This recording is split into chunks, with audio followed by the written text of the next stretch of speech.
revenit la Echilibru! Sunt gazda dumneavoastră, psiholog Elena Harbour, iar astăzi vorbim despre durerea despărțirii. De foarte multe ori aud, în mod special femei, dar și bărbați deopotrivă, care spun: nu pot să mă despart sau m-am despărțit și nu pot să uit, nu pot să trec peste. Ce am avut în relația asta nu o să mai am niciodată. Sunt convinsă că și dumneavoastră ați auzit acest lucru sau poate chiar ați trăit această situație. Este de la început bine să facem un lucru foarte clar. Orice despărțire, orice separare este o pierdere și ca orice pierdere doare, iar durerea provocată se aseamănă cu un travaliu de doliu. Poate suna puțin dramatic faptul că putem compara o despărțire de o moarte. Pe de altă parte, la nivel psihic și emoțional, ceea ce se întâmplă este că pierdem ceva foarte drag. În mod paradoxal, nu este vorba despre o persoană. Știu că poate ar surprinde ceea ce spun acum, pentru că, în general, persoanele care suferă această dorință de a nu se despărți, de a nu putea să se desprindă de o relație care s-a încheiat și continuă să sufere, pentru că, deși știu că relația trebuia să se termine sau că este cel mai bun lucru că s-a terminat, suferă în continuare după ce au avut în prima parte a relației, în perioada de îndrăgostire. Cum toate lucrurile au sens, este oarecum normal să plângem, să deplângem perioada de îndrăgostire. De ce se îndrăgostesc oamenii până la urmă? Pentru că întotdeauna regăsesc în celălalt ceva ce le aparține. Ori este ceva de care nu sunt conștienți că au și cred că nu au și regăsesc în persoana cealaltă, ori, de cele mai multe ori, se regăsesc pe sine, cea mai frumoasă variantă a lor, ceea ce practic își doresc să vadă la altcineva. Din păcate, mitul îndrăgostirii, și poate am să fac un podcast pe acest subiect la un moment dat, mitul îndrăgostirii presupune că niciodată nu-l vedem pe celălalt așa cum este în perioada de îndrăgostire. Poate că este normal acest lucru și poate este chiar benefic, pentru că dacă am fi exclusiv rațional și fără acel impuls și acea dorință de îndrăgostire, lucrurile nu ar evolua. Însă, faptul că întotdeauna în mitul îndrăgostirii avem în vedere pe celălalt ca o variantă idealizată a noastră, nu este chiar un lucru care ajută. De multe ori, această variantă a îndrăgostirii, mitul relației perfecte, mitul iubirii perfecte, celălalt este exact cum mi l-am imaginat, se comportă cu mine exact cum mi-am dorit, scoate din mine cea mai bună varianta mea, tot ce e frumos în mine, fac lucruri pe care nu le-am făcut niciodată și nici n-am crezut că le voi face vreodată, plasează în celălalt o putere pe care poate nici nu are și poate nici nu este conștient de ea. Pentru că întotdeauna îndrăgostirea este egoistă.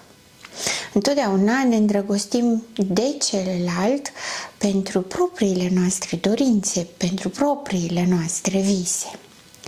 Dacă celălalt consimte și acceptă să primească aceste fantezii, iubirea povestea de iubire merge mai departe. Dar nu oricum, merge mai departe din ce în ce mai profund, mai mult și cumva mai deplasat de realitate.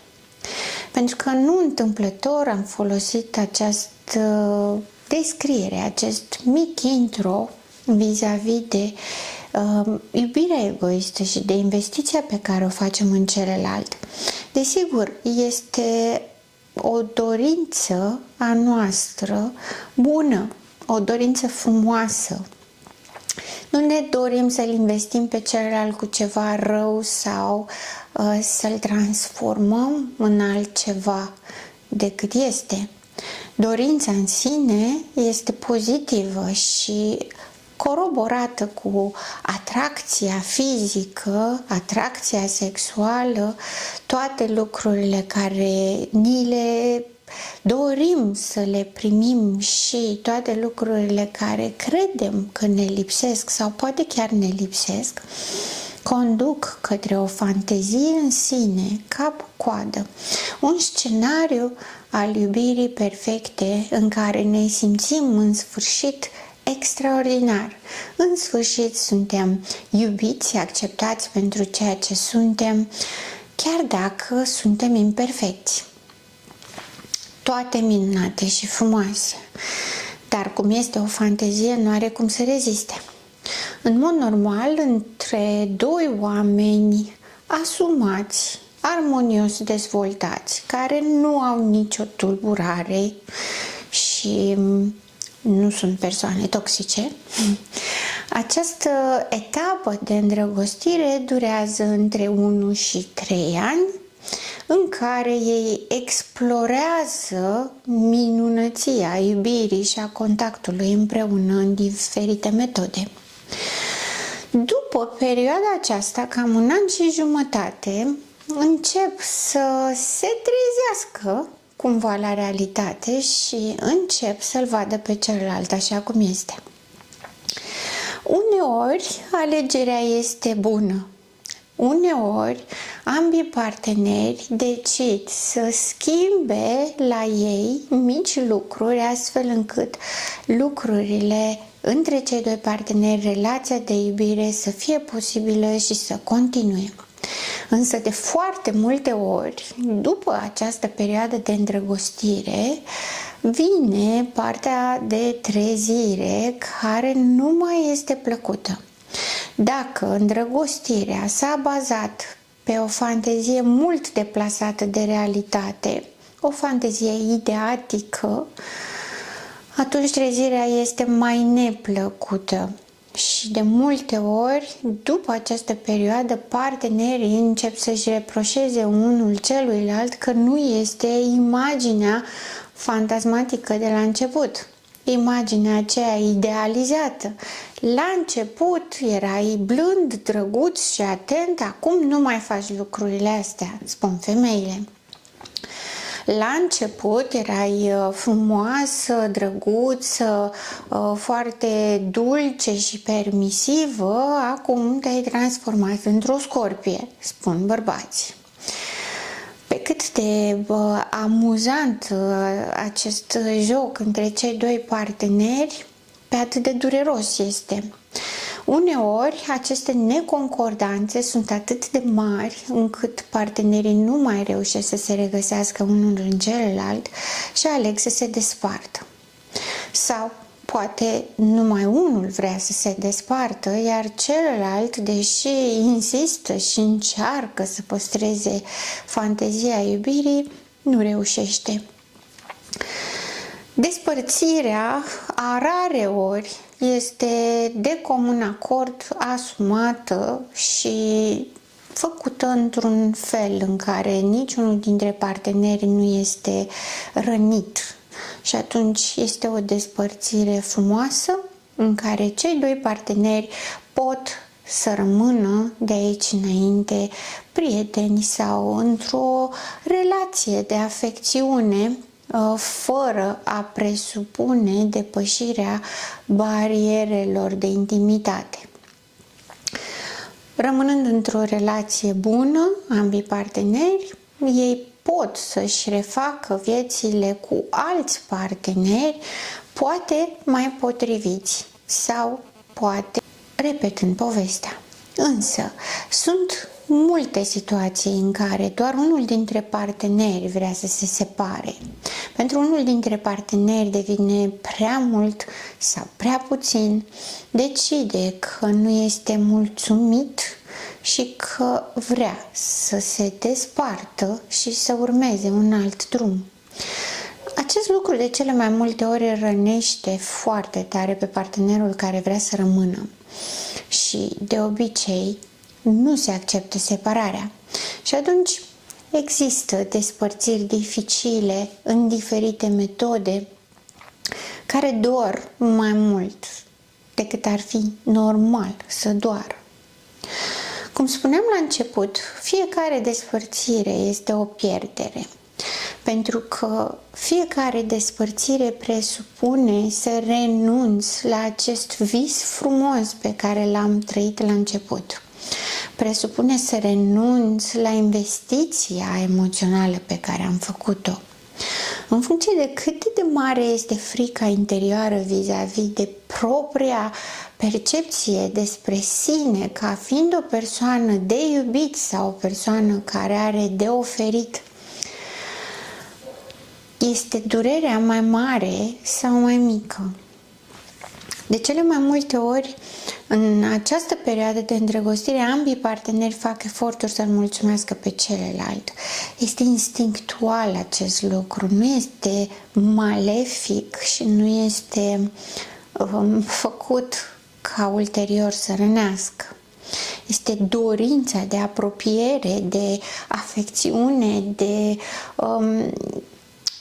într-un fel de a se combina, dar nu este o combinare teoretică, cum o folosesc tinerii din ziua de astăzi, ci este combinarea percepțiilor și combinarea acestei povești de îndrăgostire într-una singură.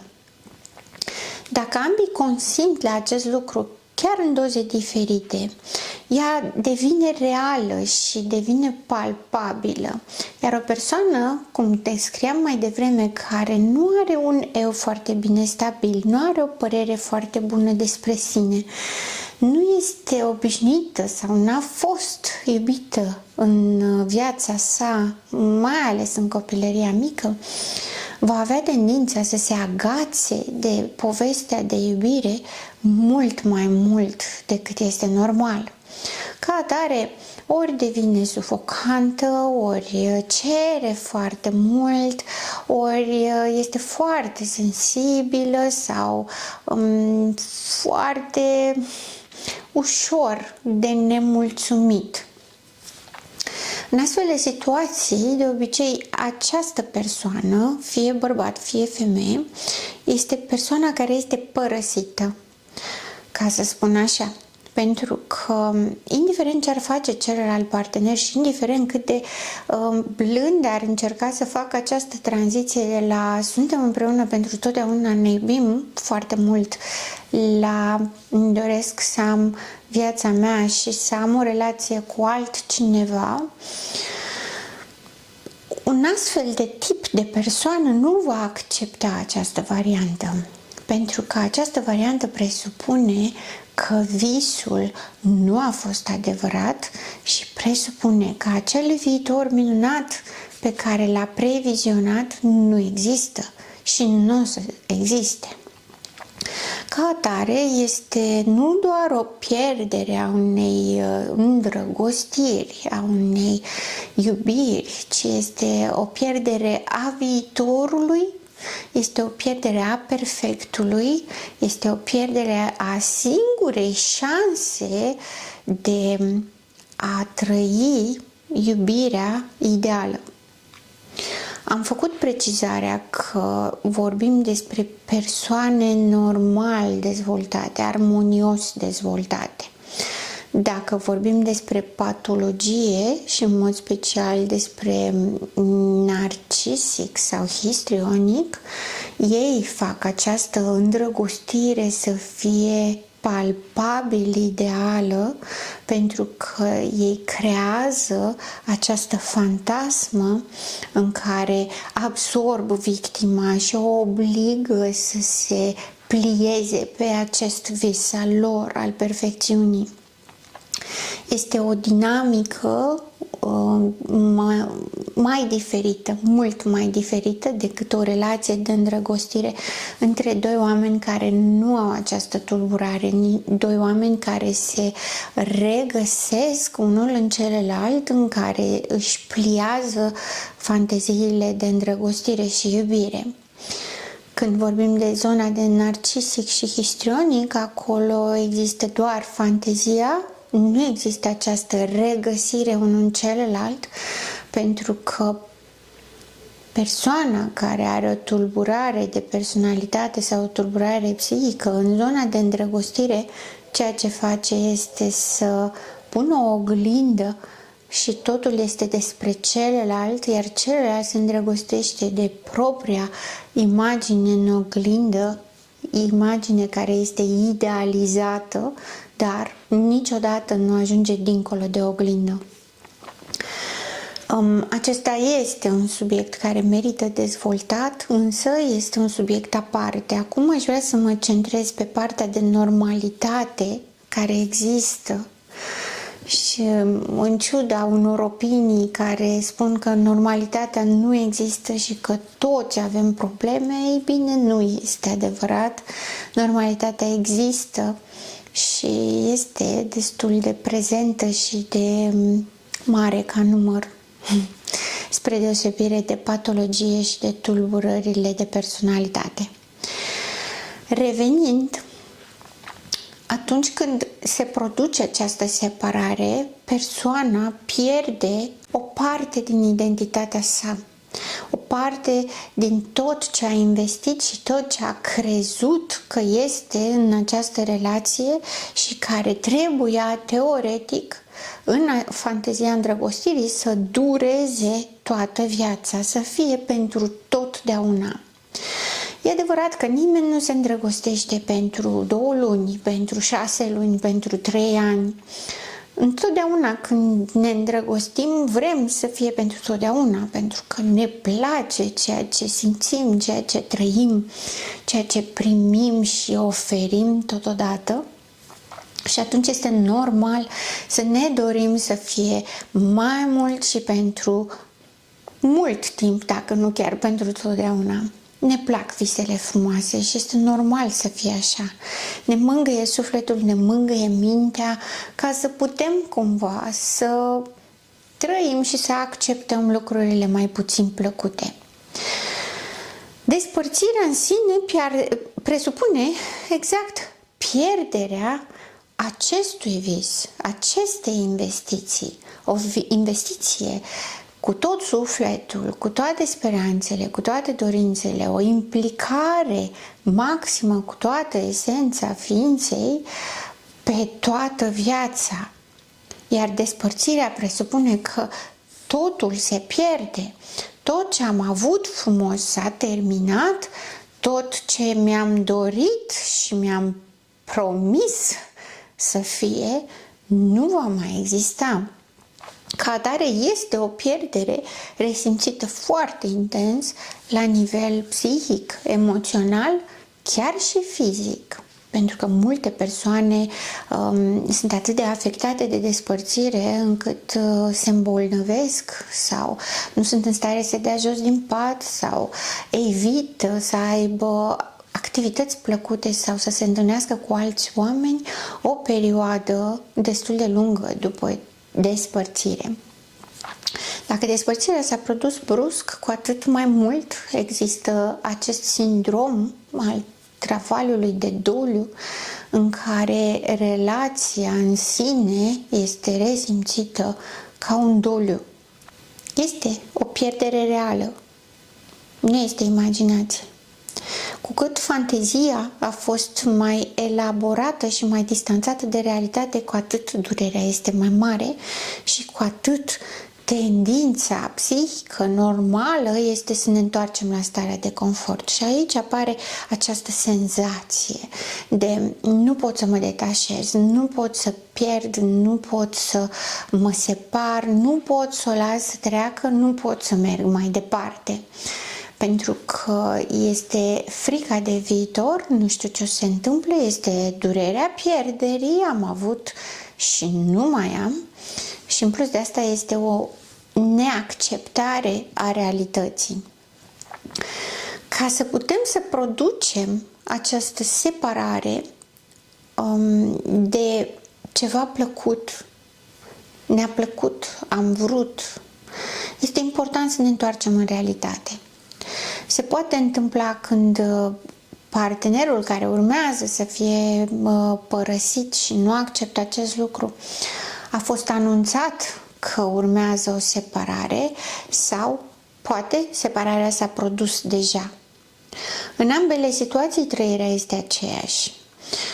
Partenerul care trebuie să trăiască cu decizia impusă a celuilalt de separare trăiește această pierdere, această durere care este foarte mare și trăiește de cele mai multe ori senzația că nu va putea scăpa niciodată. Ei bine, primul lucru ca să putem să scăpăm dintr-o astfel de situație, dintr-o astfel de durere, de fapt, pentru că din situație nu scăpăm, că asta este realitatea, este să ne uităm la relație exact așa cum este, exact așa cum a fost. Pentru că diferența dintre vis și realitate duce la efect. Efectul este separarea. Dacă se produce separarea, chiar și dacă numai unul dintre parteneri dorește separarea, este clar că undeva lucrurile nu au mers. Din dorința de a păstra relația avem tendința deseori să ignorăm semnele, să ignorăm lucrurile care nu ne plac, lucrurile care realmente nu merg și să găsim tot felul de justificări pentru asta. Inclusiv justificarea sau dorința, speranța de care ne agățăm foarte tare că acum poate partenerul meu nu înțelege ce-mi doresc, ce am nevoie, poate are numai o perioadă în care este stresat la muncă, n-are nimic a face cu mine, dar poate n-a fost iubit când era mic, asta este cea mai des folosită scuză pe care o aud, n-a primit iubire și trebuie să-i ofer eu și pentru că n-a primit iubire este mai încăpățânat și mai îndărătnic, însă în 3 ani, 5 ani o să înțeleagă că eu îi ofer iubire și toate lucrurile vor fi minunate între noi. În realitate lucrurile nu stau niciodată așa. Un partener care este frustrat rare ori reușește să își exprime motivele reale pentru care este frustrat și să ofere soluția potrivită. Desigur, atât timp cât celălalt partener insistă cu această teorie pe care am spus-o mai devreme, că poate în 3-5 ani sigur o să se pună pe drum. Nu se întâmplă acest lucru pentru că fiecare dintre parteneri are dreptul la propriile trăiri, propriile dorințe, are dreptul să fie nemulțumit de anumite lucruri și nu are obligația de a se transforma total ca să-i facă pe plac celuilalt și să fie o cu totul altă persoană decât este. Dar persoana care vrea să țină relația ignoră cine este de fapt partenerul în sine. Cum spuneam la început, după 1 an și jumătate încep să se cunoască unul pe altul așa cum sunt. Dacă unul dintre parteneri nu-l acceptă pe celălalt așa cum este și găsește tot felul de fantezii care să substituie realitatea până la urmă și îi cere în continuare partenerului să fie altcineva, cu siguranță va conduce la despărțire și cu siguranță persoana care așteaptă ca celălalt să se schimbe va fi nu numai dezamăgită, ci va suferi foarte mult. Pentru că nimeni nu este obligat să se schimbe, mai ales ca să facă pe plac unui partener de cuplu. Este greșit înțeleasă expresia se dau unul după celălalt în timp. Este corect, se dau unul după celălalt în timp pentru că își fac ritualuri comune, pentru că își fac scopuri comune, pentru că împreună creează o identitate a cuplului care este separată de identitățile lor. Însă, această identitate a cuplului niciodată nu substituie individualitatea fiecăruia dintre parteneri. Adică, nu mă transform în altcineva doar ca să funcționeze în relația aceasta. Pentru că oricât de mult mi-aș dori eu și oricât de mult aș încerca, nu sunt persoana aceea. Și mai devreme sau mai târziu clachez, obosesc, mă satur. Nu mă mai recunosc pe mine, nu mai vreau asta, ajung să am repulsie de a juca un rol doar ca celălalt să fie mulțumit, mai mult sau mai puțin. Pe partea cealaltă, persoana care cere acest lucru este continuu nemulțumită de faptul că nu primește ce vrea și se simte profund nedreptățită. Și cere și se așteaptă în mod sincer să primească acest lucru în numele iubirii. În realitate, ceea ce face este să se transforme într-un persecutor, indiferent dacă este femeie sau este bărbat. De obicei, dinamica este că femeia se transformă în persecutor, cerându-i bărbatului să fie altfel și deseori se simte nedreptățită că este mințită și că îi se oferă un adevăr fals. Bărbatul, în acest exemplu pe care l-am dat, este cel care se străduie, pe de-o parte, să-i ofere ei ceea ce își dorește ca relația să meargă înainte, pe de altă parte, nu poate să se abțină de la anumite lucruri care îl reprezintă ca persoană. Și aici apare cumva necesitatea percepută de el că ar trebui să mintă. Până la un moment dat, când de obicei își găsește pe altcineva, își găsește o altă relație și evadează în relația cealaltă pe motivul că ea l-a împins să o facă. În realitate nu există acest lucru. Nimeni nu poate împinge pe nimeni să înșele sau să trădeze sau să mintă sau... Nu. Consimțim singuri să facem acest lucru ca modalitate de protecție, dar suntem cumva conștienți când facem acest lucru că inevitabil conducem către separare într-un mod urât, brutal, dur față de celălalt, ca să astupăm cumva vinovăția că nu avem curajul să spunem lucrurilor pe nume. Pe partea cealaltă, persoana nu acceptă adevărul și nu acceptă să-i se spună lucrurile așa cum sunt și cum stă realitatea de fapt. Lucru care conduce la mai multă presiune, care inevitabil conduce spre separare. Cum spuneam, ca să pot să depășesc o astfel de situație, este important să mă uit la relația exact așa cum a fost realitate și nu cum mi-am dorit să fie. Mai mult decât atât, trebuie să fiu atent la mine în acea perioadă, să văd, mă simt mai bine sau mă simțeam mai bine în relație sau mă simt mai bine în prezent. Pentru că de cele mai multe ori, după o despărțire, dacă nu mi umplu mintea cu ce-am pierdut, cât de dramatică este situația, cât de groaznic este viitorul, constat că mă simt mai bine în prezent decât mă simțeam în relație. Iar aici este nevoie de foarte multă sinceritate cu sine. Trebuie să fiu de acord, să fiu sincer cu mine, ca să fac această diferență. Mai mult decât atât, trebuie să văd fantezia. să o identific și să văd în ce fel această fantezie vorbește despre mine și mă vulnerabilizează. Fantezia a ales o anume persoană care s-a dovedit a nu fi potrivită. Păi înseamnă că este ceva în neregulă cu fantezia.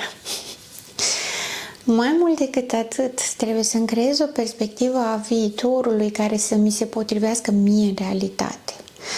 Nu mă uit doar la cum a fost relația în realitate, mă uit și la cum sunt eu în realitate, cum am susținut această fantezie, cum am susținut această separare, pentru că este esențial.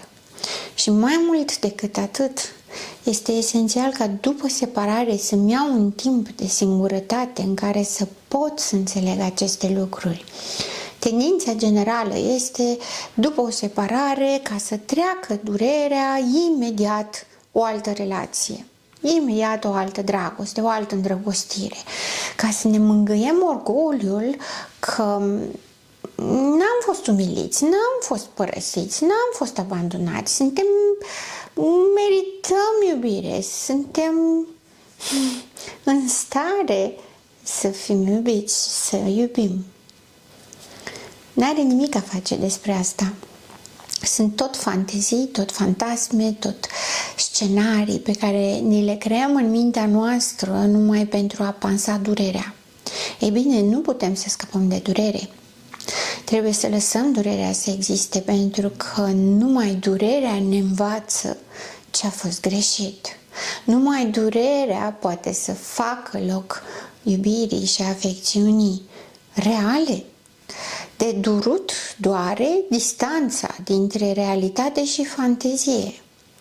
Doare pierderea în sine.